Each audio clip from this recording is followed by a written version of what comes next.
प्यारे दोस्तों एवं सज्जन मित्रों, हम आपको बताने जा रहे हैं उपभोक्ता मामले, खाद्य एवं सार्वजनिक वितरण जो उपभोक्ता संरक्षण अधिनियम है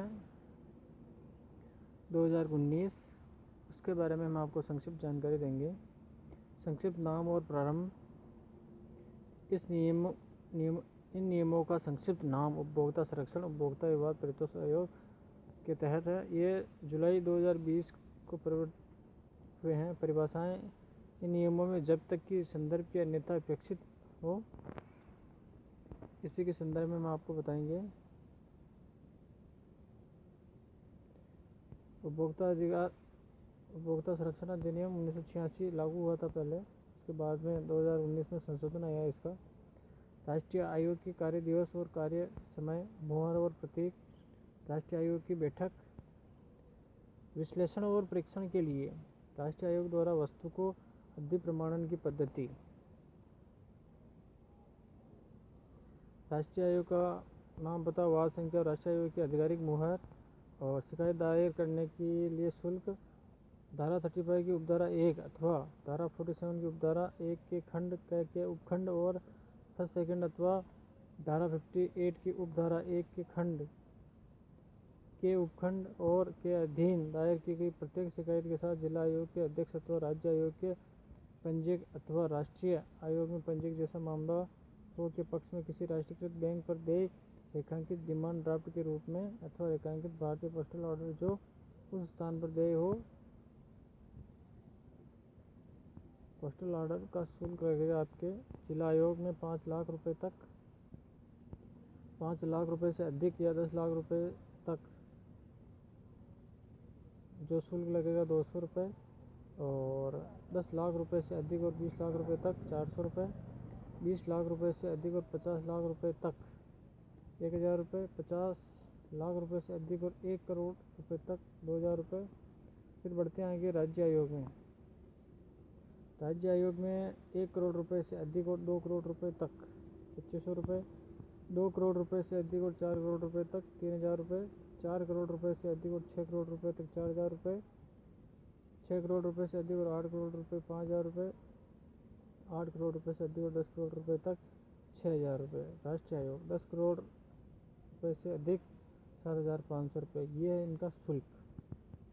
इलेक्ट्रॉनिक रूप में शिकायत दायर करने की पद्धति। राष्ट्रीय आयोग, राज्य आयोग, जिला आयोग में इलेक्ट्रॉनिक रूप में शिकायत दायर करने की शुरुआत उस तारीख से है जो वार्डों की ऐसी श्रेणी के लिए प्रभावी होगी जो समय समय पर राष्ट्रीय आयोग के अध्यक्ष द्वारा अधिसूचित की जाएगी। राष्ट्रीय आयोग, राज्य आयोग और जिला आयोग की अतिरिक्त शक्तियाँ।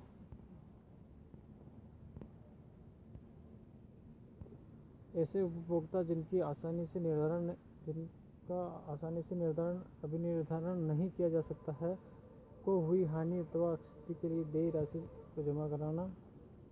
राज्य आयोग के समक्ष अपील दायर करने की और सुनवाई की प्रक्रिया है।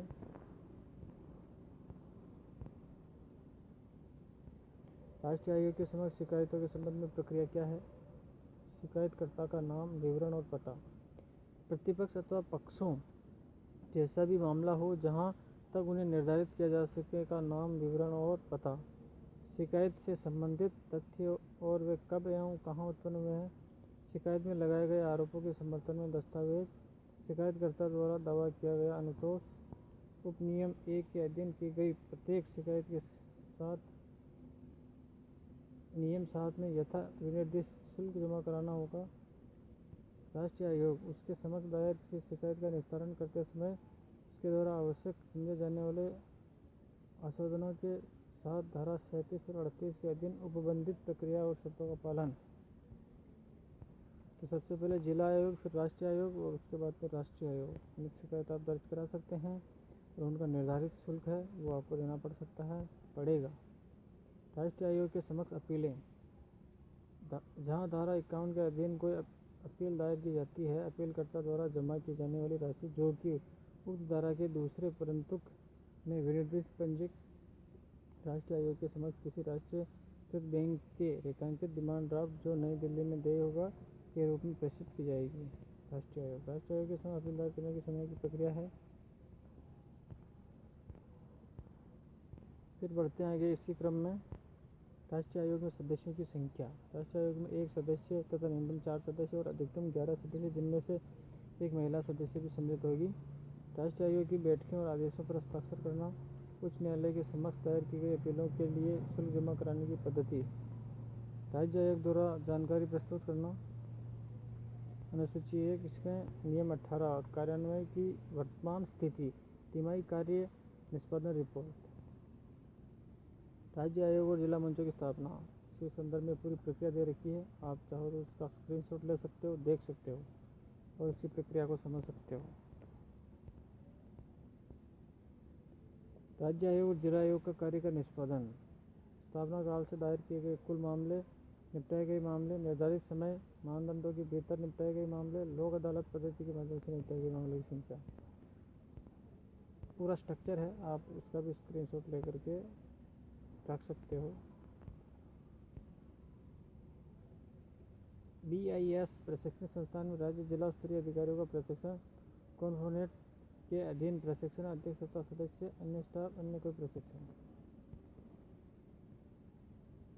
Ministry of consumer affairs, food and publication distribution, department of consumer affairs notification है ये, उसके जरिए ये प्रेषित किया है। और बढ़ते हैं इसी क्रम में आगे।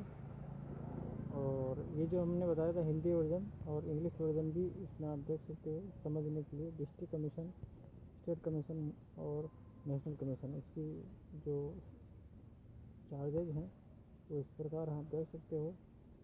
5 लाख तक कोई चार्जेज नहीं, उससे ऊपर जितना भी मामला बनेगा उपभोक्ता मामलों का उसमें आपको शुल्क देना पड़ेगा। थैंक यू दोस्तों, बने रहे हमारे साथ और सब्सक्राइब करना ना भूलें और ऐसी जानकारी हम आपके पास लाते रहेंगे।